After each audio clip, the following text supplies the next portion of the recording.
This is the Lone Creator YouTube. We hope this video helps. You begin inside the edit window.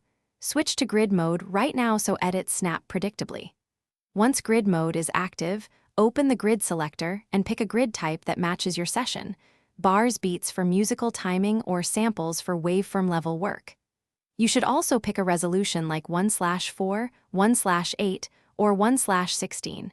This sets how small your snap increments are. Make sure to leave the nudge and strip silence settings alone until you confirm the grid behaves. Once done with the basic grid, fine-tune behavior so edits land where you expect. You can switch between absolute and relative grid, snapping to control whether events lock to global lines or move by increments. Choose relative for nudging. Make sure the main counter format matches the grid type. Mismatches make timing confusing.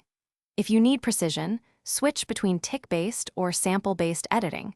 Tick for MIDI and musical timing. Samples for audio waveform accuracy. Keep an eye on zoom.